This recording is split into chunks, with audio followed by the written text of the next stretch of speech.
So Andy inhales as much air as she can. That's called my inspiratory reserve volume. All right. And it could be 2,000 to 3,000, depending on, again. And then Joshua is going to tell Andy, I want you to expel as much air as you can. And again, this would be like blowing out your birthday candle. So you go, rah. Okay. And then she's going to breathe normally for a couple more.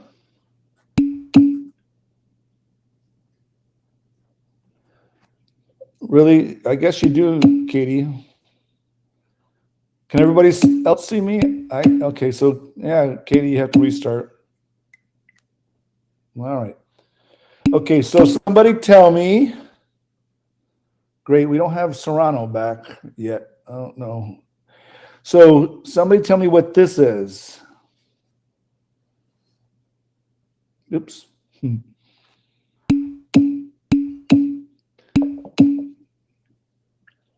All right, Joshua. Excellent, excellent, excellent. All right, folks. Christina, yes, this is your vital capacity. All right, that's how much you can expel. You could do it the other way around. I should have put it down here, but anyway, you could have done it the other way and just started from here, expel all the air in your lungs, and then inhale as much as you can. It would still be the same. This is your vital capacity. And that would be what?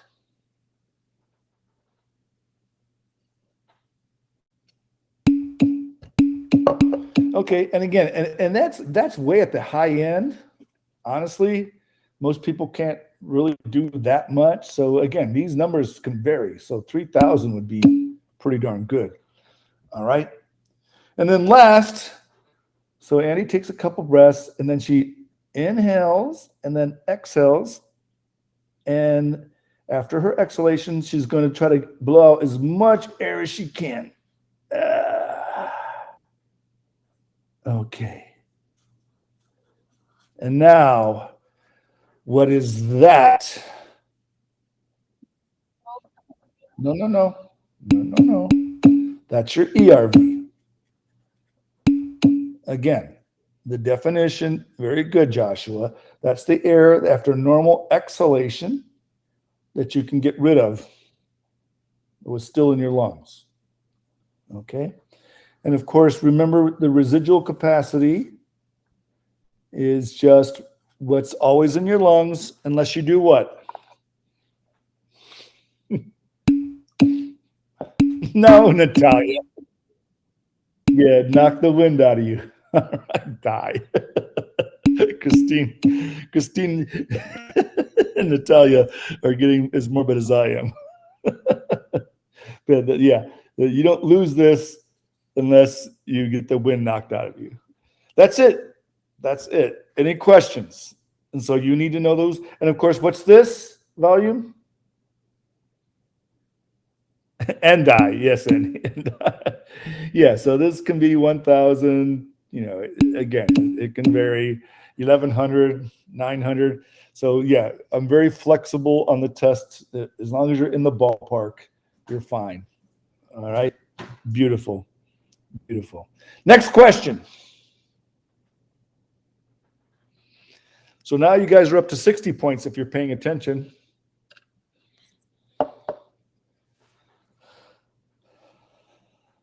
Guys haven't really talked about the digestive system, except for the stomach juices, gastric juices.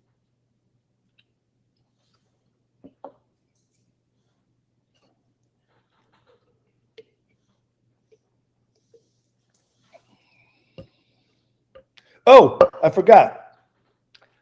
One last thing. What's this?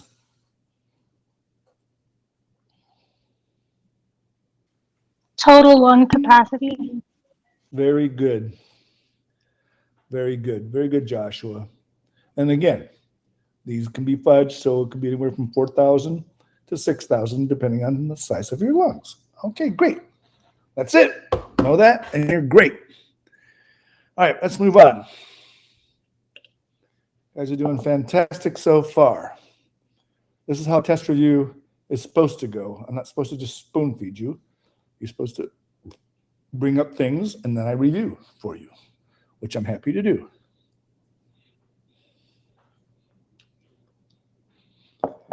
Come on, dig through your notes. What don't you know?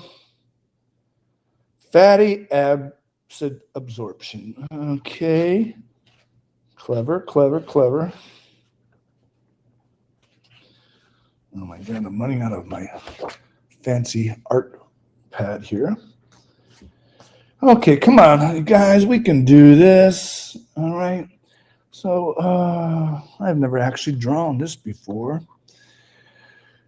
So we're in our small intestine. What kind of cells are these? Anybody? I'm gonna draw one ginormous one here. My cells? No. This is the small intestine. Oh. What kind of cells make up the small intestine?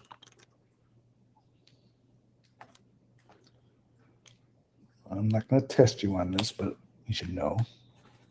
Come on, guys. What does this look like it is? Ugh.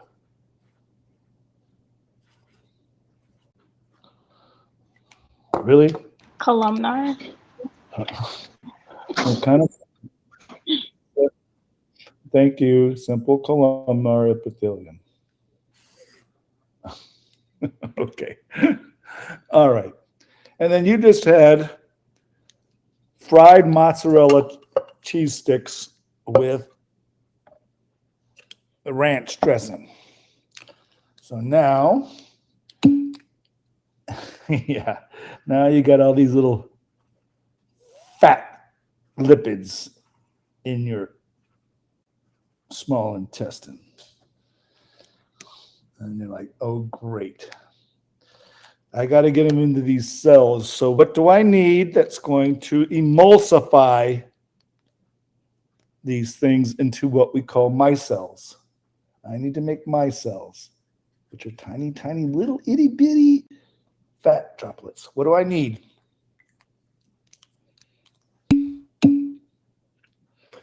Very good, Joshua. Very good. I'm going to need bile.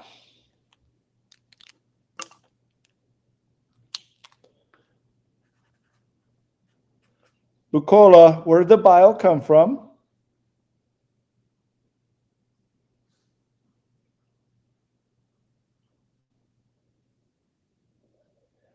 Okay. It was produced by the liver, but where does it come from when it goes to your... All right, the gallbladder. Right, yeah. It was produced by the liver, that is correct, but it's stored in the gallbladder. And I'm going to draw a gallbladder. And that's my gallbladder.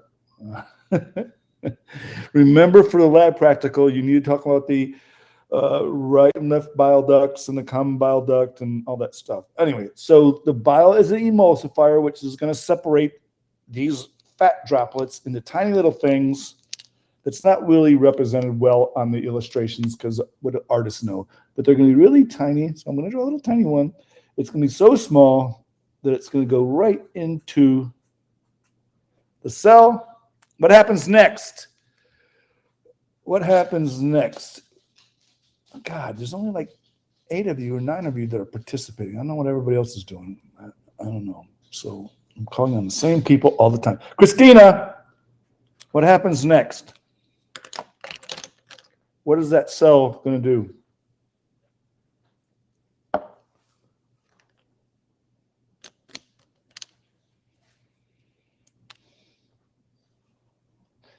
Somebody help Christina.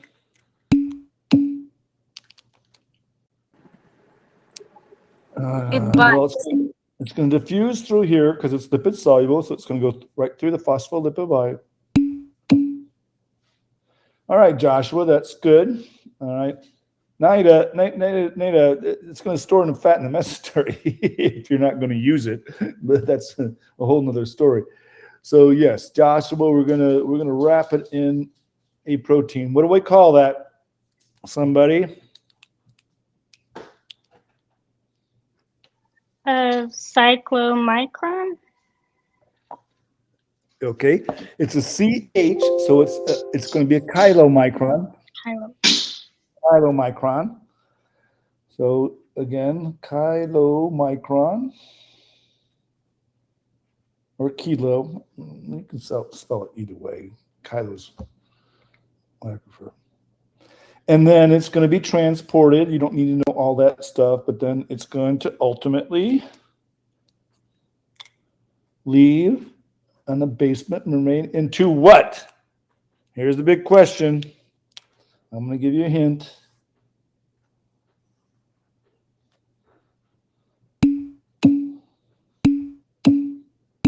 Okay.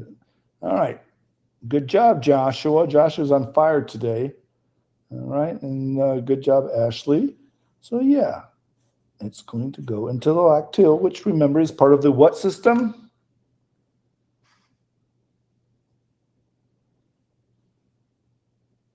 Lymphatic. Lymphatic. Very good. And these are two different questions for you. Great. All right. Beautiful. So there it is. So now we're up to 65 points. Next question, please.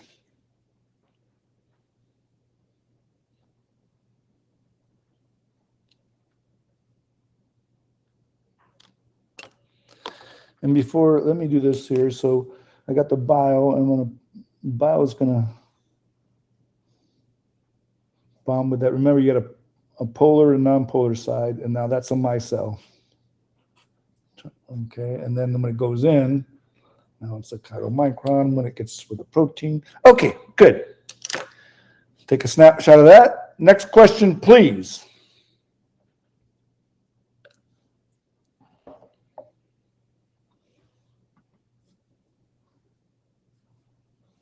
Somebody got a question? What are we missing?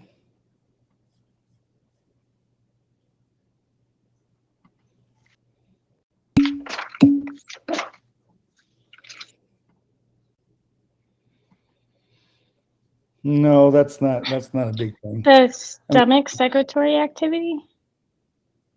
What? No. You talked about the stomach secretory activity with like the 3 steps. Oh yeah. And that should be, and that is definitely a question. So we have 3 phases of gastric control. What are they? Cephalic, gastric, and intestinal.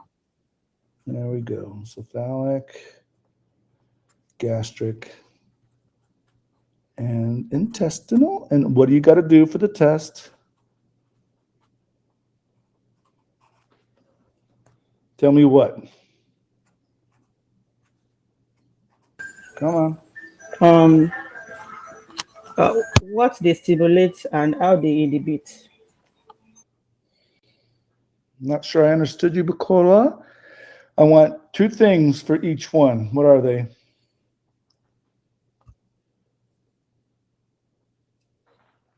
Come on, guys. Okay, good. Stimulation and inhibition. All right. Remember, for the cephalic, stimulation would be just the thought of food, the smell of food that's in your brain, and then whatever makes you not feel like you want to eat. All right. And then you go for the other 3. So, yeah.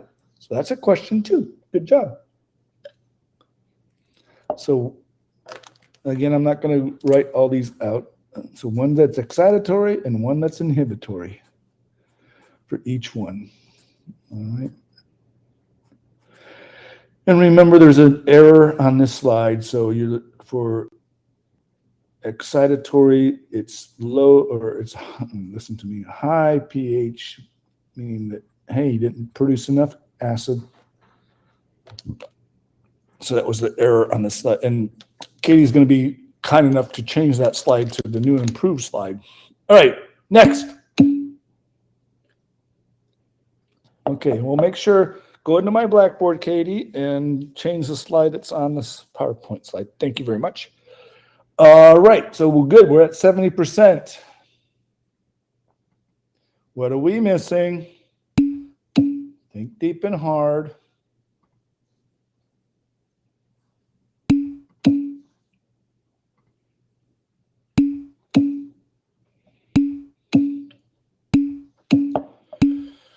Okay, all right, you guys, pancreas hormones. Oh, all right. Okay, a lot of good stuff here. The hormones, very good, Christina. So, and again, I'm not gonna go through all that stuff, but certainly, you need to know what are the big ones. First, we start with the stomach. What's the big hormone for the stomach? Very good, gastrin. Know what it does. It's just pretty much excitatory. All right. Now for the small intestine, we have very good, Bucola, secretin. Somebody tell me what secretin does. Two opposite things.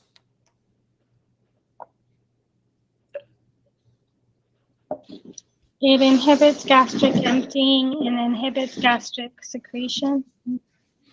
Okay, so it's inhibitory for the stomach. We'll just say the gastric activity. What does it stimulate?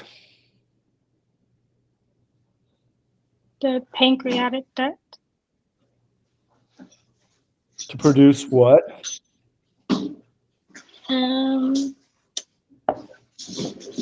NaHCO3. Okay, it does produce the bicarbonate. That's coupled with what else? What else is coming from the pancreas?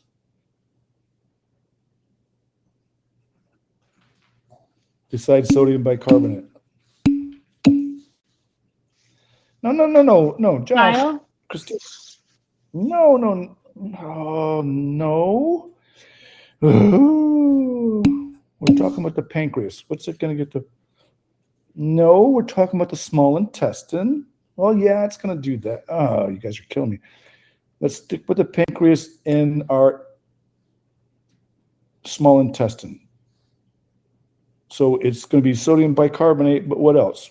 In a very generic sense. I'm just going to put it out here for you. Pancreatic juice, all right? And remember that pancreatic juice is going to have a lot of enzymes and stuff in it. What's the secretin going to do? It's going to be excitatory for the liver. What's it going to do?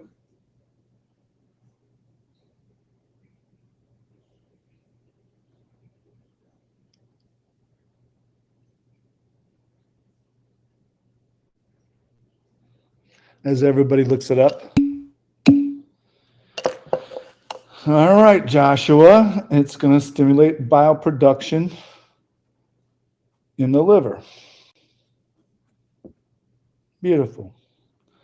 All right, like I said, I'm trying to save space here. CCK is also from the small intestine. I'll just abbreviate small intestine, SI.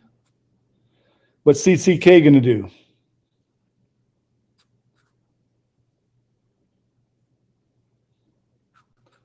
One's in. Okay.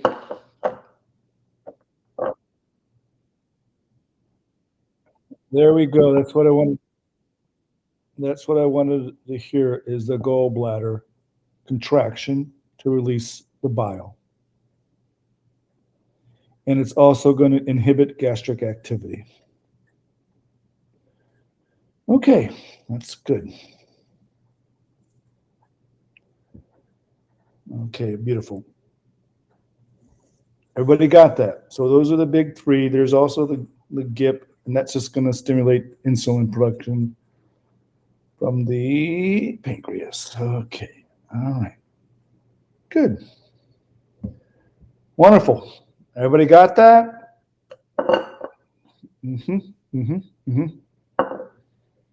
What else? Keep going. You guys are doing great.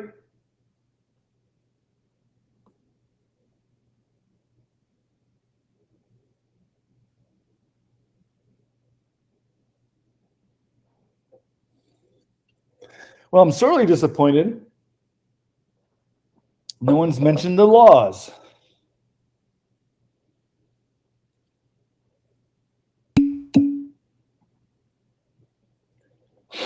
Samantha just puts Henry. You like Henry the best, Samantha? Good old Henry.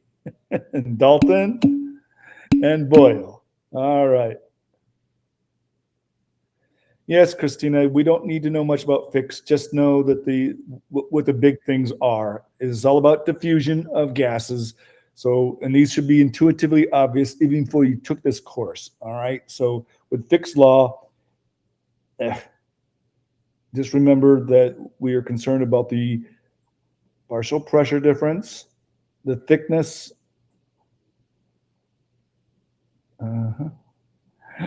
surface area. But again, these are going to be incorporated into other things. And of course, the coefficient of diffusion, like we said before, I don't want to write all this stuff out, meaning that CO2 is 20 times. So the big ones are Boyles, Henry, and Dalton. All right. So let's go real quick. Let's see how just great we are.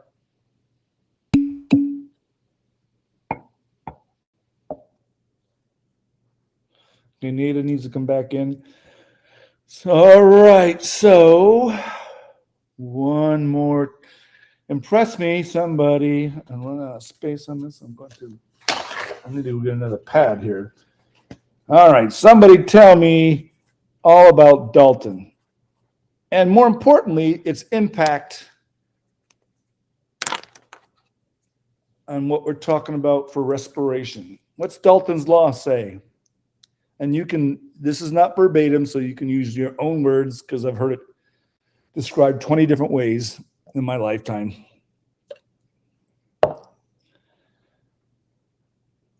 Anyone, come on. Basically, the pressure exerted by the gases is the accumulation of all the individual gases. Outstanding. Outstanding. And that's another version of the definition, because you could say it a million different ways. But Andy, you did a good job of nailing that. So you have these gases in the atmosphere, and they all contribute to the total gas. What's the total gas always going to be for here on Earth? Very good, 760. Yeah. So again, if we were on a foreign planet, remember what we have in our atmosphere.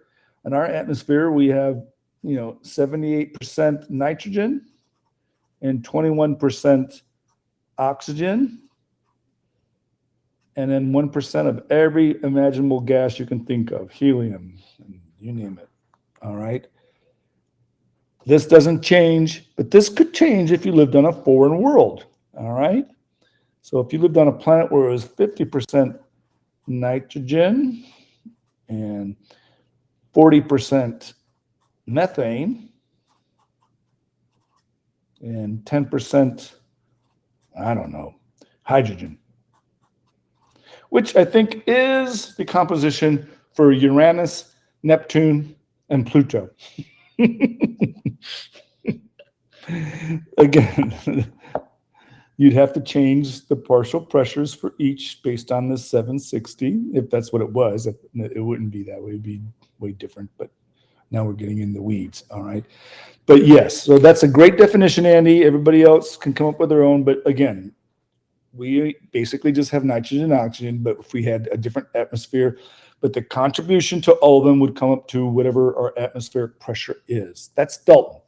Now, what's important, and which is a bonus question, I believe, on the test, is why is our PO2,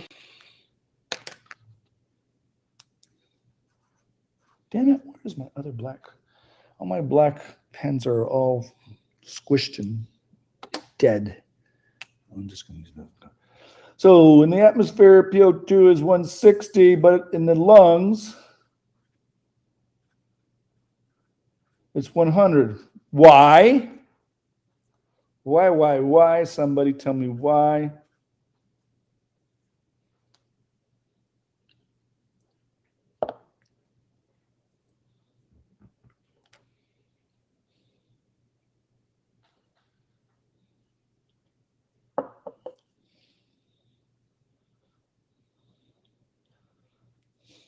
Very quiet.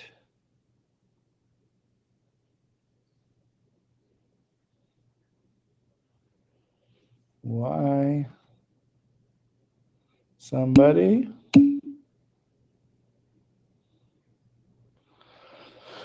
Okay, there's water, but that's not the big one. We have water vapor.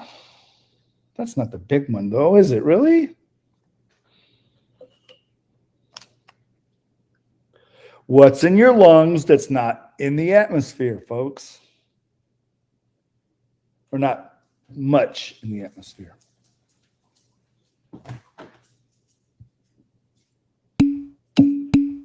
Okay, thank you. CO2. So remember, this number can't change up here, but now I have a lot more CO2. So my oxygen drops from 160 to 100 because I have to now include a lot of carbon dioxide, which came from your tissues. All right, great. Henry's law is very simple. It just says what?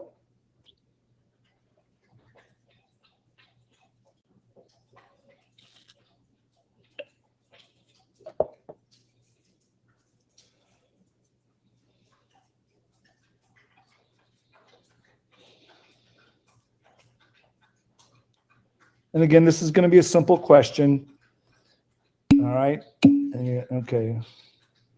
All right. So the more pressure of a particular gas, the more it will dissolve. And again, the example is just your soda pop. All right. To make your carbonated beverages, we add a lot of pressure to CO2 to get more of it to dissolve in our secret special solution of Coke or Pepsi. All right. That's a simple law. It's more complicated when you talk about scuba diving, but that's beyond this course, right? And the last one is Boyle's, and that's easy. Very good, Christina. She just jumped right on that. So volume and pressure are inversely proportional. Very good. All right, good. That's another question down the drain. All right. What's left? Let's talk about the lab, because that's kind of important. There's several questions on that. Have you guys looked at the lab?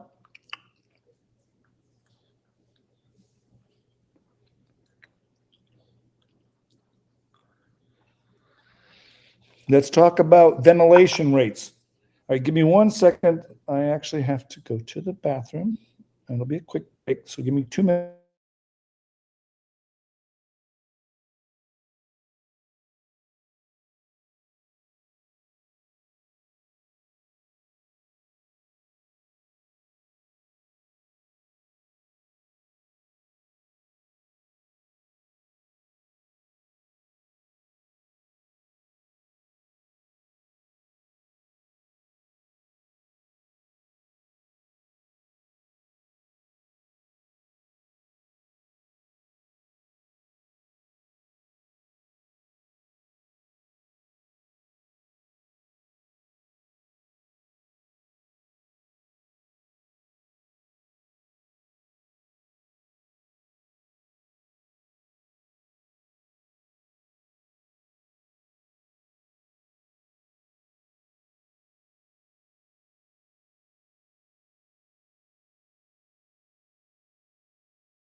Okay, I'm back.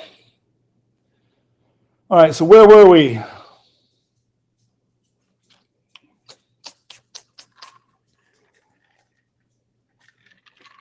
Come on, guys. Work with me. All right. So there's several questions on your lab handout. So does everybody have their lab handout available?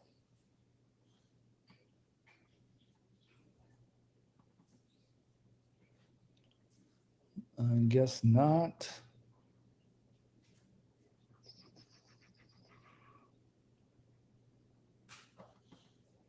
Ugh, good.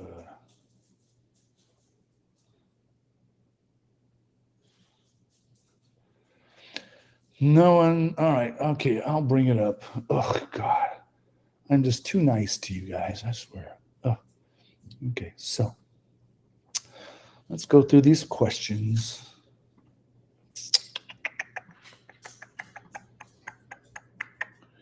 And you're going to answer them. I'm not going to answer them for you. All right. You're going to answer them for the whole class. Teamwork. Okay. So here we go. I'm basically giving you this entire test. You guys better all get A's on this test. I swear to God. Ugh. Here we go. So, question 1.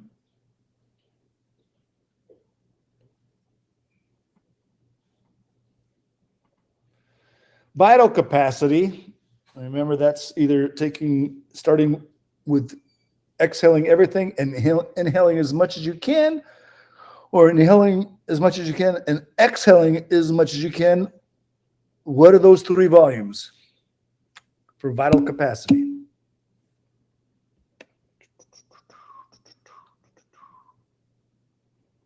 Okay, hold on. All right, so Vanessa is all over this like a champion. Good job, Vanessa. Very good. All right. Everybody get that? And of course, total lung capacity is what?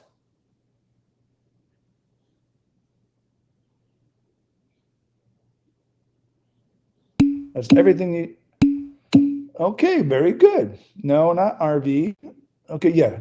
Okay, yeah, residual volume. Okay, good. Good, Joshua and Christina. Yeah, it's just what you can exhale and what's ever left in there. Pulmonary ventilation, I'm not going to ask you that. I would ask you that if we were in the lab. But your pulmonary ventilation is the equivalent to cardiac output. So it's your respiratory rate, your tidal volume, times how many breaths you take per minute. So just to make the math real simple, if you inhaled 500 milliliters of air and your breathing rate was 20, your pulmonary ventilation would be what? 20 times 50. That's simple. Okay, some of these are Boyle's law. Answer them for me, folks. So 2, what's the answer? Do I need to pick on somebody?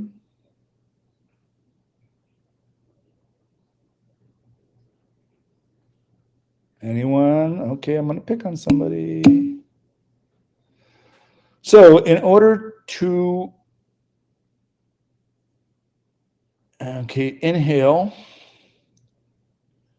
we have to, does that make sense? To decrease, Christina? If I want to take air in, I really want to make my lungs smaller. Okay. Everybody following this? So what's the answer? Okay, yeah, that happens. Yeah, that's Boyle's law. That's Boyle's law. Okay. And exactly the opposite for number 3. All right. To exhale, you need to decrease the pressure. All right. Here's the tricky ones. Who wants to answer 4? Joshua has been all over the place. So let's give this to Nada. Are you back with us?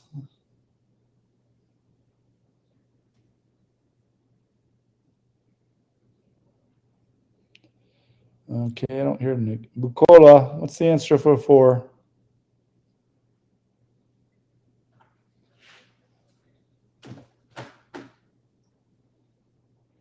Nothing? Andy? All right. Oh, we got a response. Okay, so she says is higher than normal. Exactly. Hyper. The very definition. Hyper. Good. 5. The 2 variables, again, I'm not going to ask you this, but pulmonary ventilation, that would be your tidal volume and your respiratory rate. The next 4 questions are important. So here we go. Let's see who can do this. So who do I pick on? Vanessa. 6. Hyperventilation does what to your PCO2 level?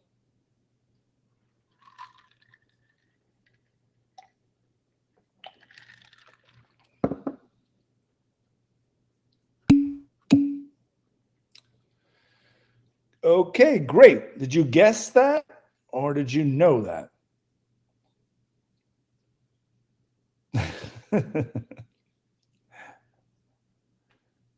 All right. She's just going to go with it decreases. Okay, it does decrease it. And again, remember, the faster you breathe, the more CO2 you expel. All right. Oh, sorry. 7. My thing was on. Okay. All right. But I'm like I said, I don't think you guessed that. You No, I was realize just that. gonna say I remembered when we were having that conversation that when you exercise, you hyperventilate so you can get more oxygen into your body. Yeah, but you also get rid of the CO2. We're talking about exactly. CO2 right now. Oh, sorry, CO2. Yeah. So the faster you breathe, the more CO2 you expel. 7. Joshua. Hypoventilation does what to your CO2 levels? I'm gonna go with it lowers your CO2, or no, it increases your CO2 levels. Yes, it does. Because this is what we were talking about way back That's when. what you If you hold do your breath, before, if you would want to hold your breath longer, correct? right, exactly. So yeah, so if you slow down your breathing rate, you're going to build up your CO2 level. You want to exhale that. Beautiful. Okay, we are now on 8.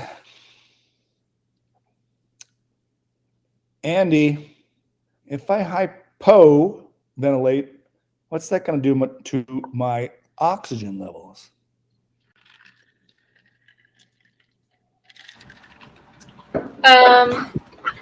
That would increase the oxygen level. Okay, Andy, let's take a step back. Hypo means I'm going to lower my breathing rate. Oh, I'm sorry. Yes, I'm sorry. I had that backwards. It is going to decrease. Yes, it's going to decrease. I took a really cool class. I actually took an entire, believe it or not, folks, in graduate school, I took an entire class on the respiratory system, a full semester on the respiratory system. We had a guest speaker that was a doctor dealing with cystic fibrosis, and they did a little gimmicky thing that was kind of cool. She handed out a straw to all of us and said, let's see how long you can go through this seminar just breathing through a straw. And oh my God, that sucked really bad. You can't get enough oxygen through a straw. And her whole point is that's what cystic fibrosis patients have to deal with. All right, good. All right, so hypo. And then the big trick question, so we'll give it to Christine. Christine, what happens to your O2 levels if you hyperventilate? Be careful.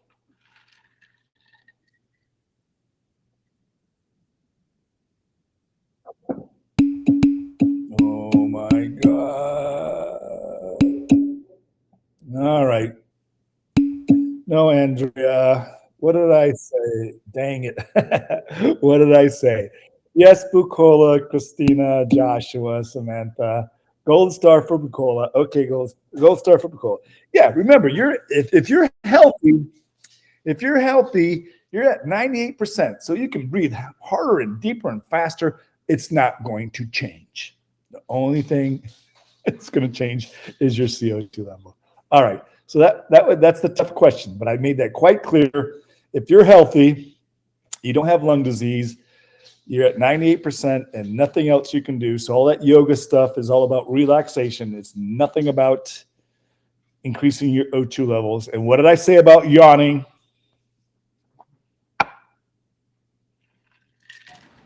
We don't know why we do it. Exactly. We don't know why we yawn, but it has, God, I've actually heard a couple doctors say it's because you're lacking oxygen. I'm like, oh my God, this guy's an idiot. Oh, don't even start, Gianni. I don't know why we hiccup. I don't know why we sneeze. Well, I do kind of know why we sneeze. But how many have this thing? Because I have it. How many, like in the morning, and you go outside and you stare at the sun and you sneeze? How many people do that?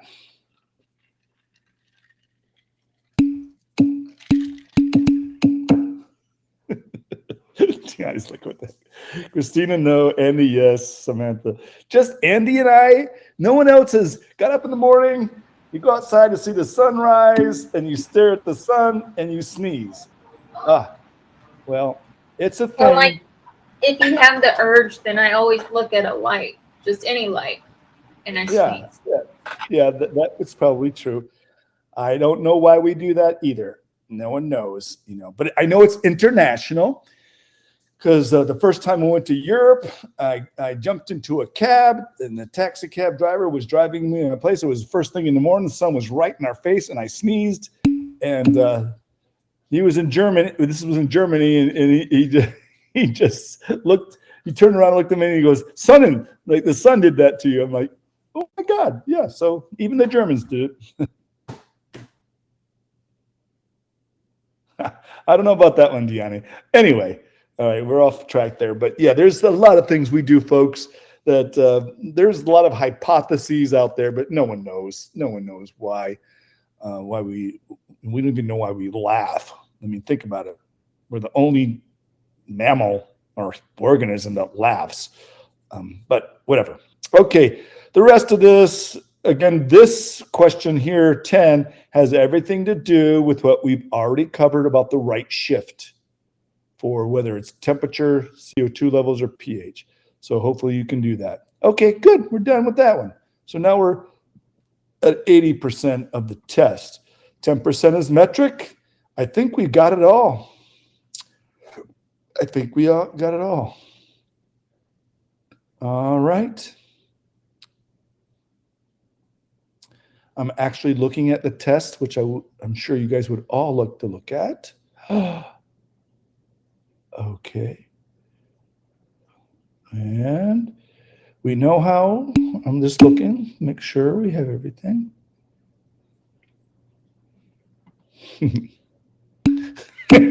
Share. You guys are too clever. Share my screen. No, hey, we covered everything. We covered everything. No, oh no, and somebody did bring this up. I just remember the control of the digestive system, the long and the short pathway. Everybody remember what I'm talking about here?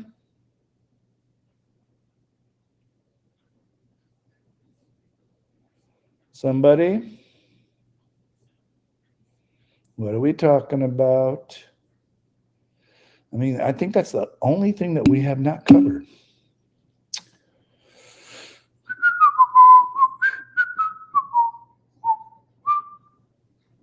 Again, for the enteric plexuses, we have the short and the long. Anybody know what I'm talking about?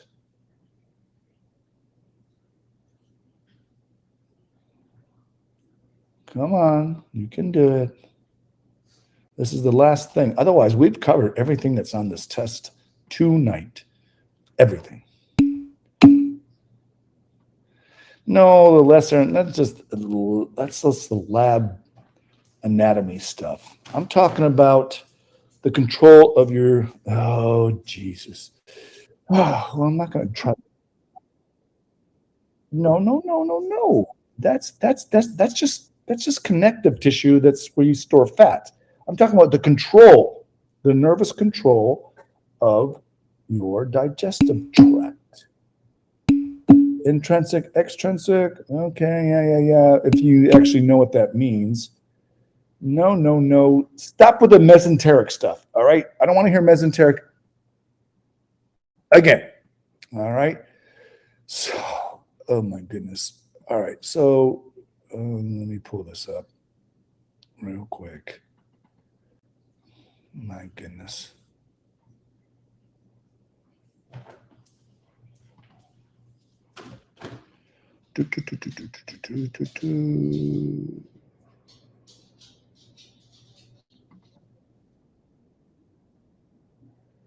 Yes, but I want you to know the two pathways. Okay.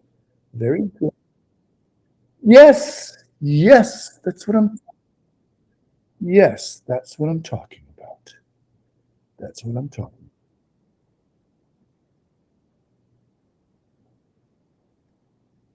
Who's talking right now? I don't see you. Well, of course it's Andrea. Okay. Who, by the way, got the highest score on the last test? Congratulations, Andrea. Are you happy with your score?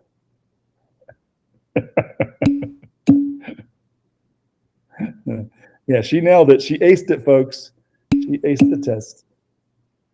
Yes, she did get an A++. All right, so here we go. I'm just going to throw it up there. Oh my goodness, this is going to be on your test. Last little thing. Ugh. Where is it?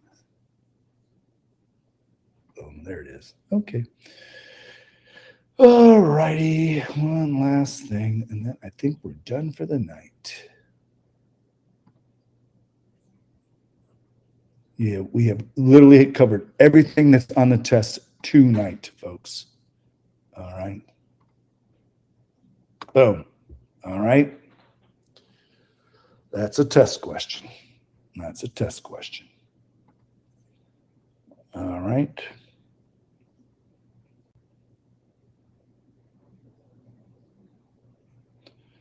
Okay. And that's very self-explanatory.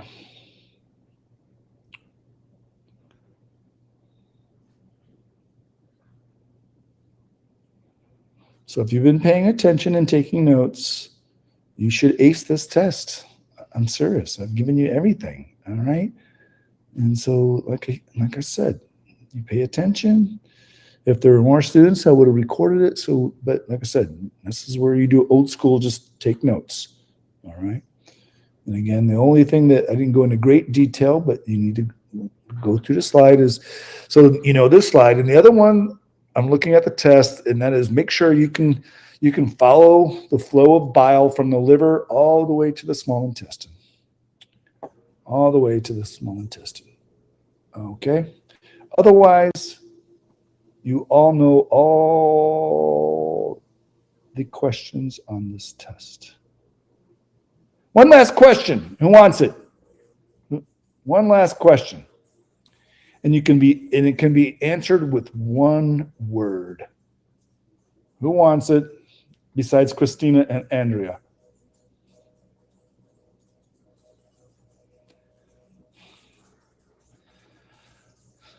Thanks for volunteering. All right, Diani.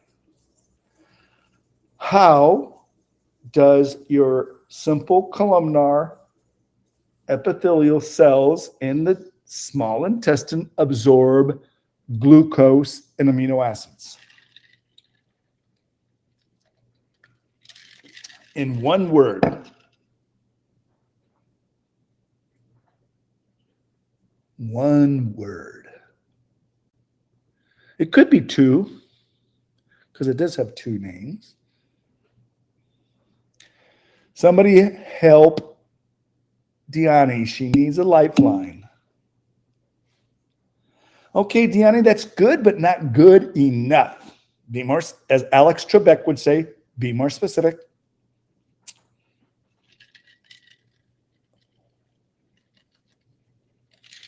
Come on, somebody help her.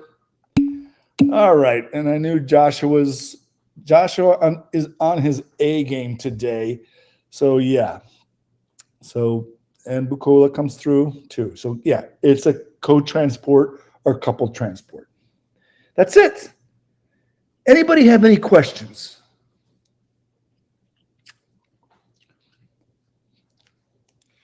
All right. Just so you feel special, I have never done this to a class before because I want you all to do well, but I've never, ever went through the entire, oh my goodness. I guess I'm just getting soft in my old age, but you should feel super special, Christine. I do love you guys. You're a fun class, or at least most of you. I don't hear from, there's a handful that are sitting in the back of the classroom. But anyway, so you guys, if you've been paying attention, you've been taking notes, you are ready to go. All right. Locked and loaded, as we say. All right. If that's it, good luck. Remember, Saturday from 10 to 11. And again, yeah, some of you guys are just a little, yeah, you know, I work with Blackboard, but some of you, more than one of you freaked out like, oh, I saw that the test was available today. And that's because it was a leftover. I didn't have it changed yet. So anyway, so again, remember Saturday, please study. I really, really want all you to be successful, okay? I really, really do want you all to be successful. All right. So I've given you everything. I now it's all up to you. All right. So have a good night. Love you. Take care.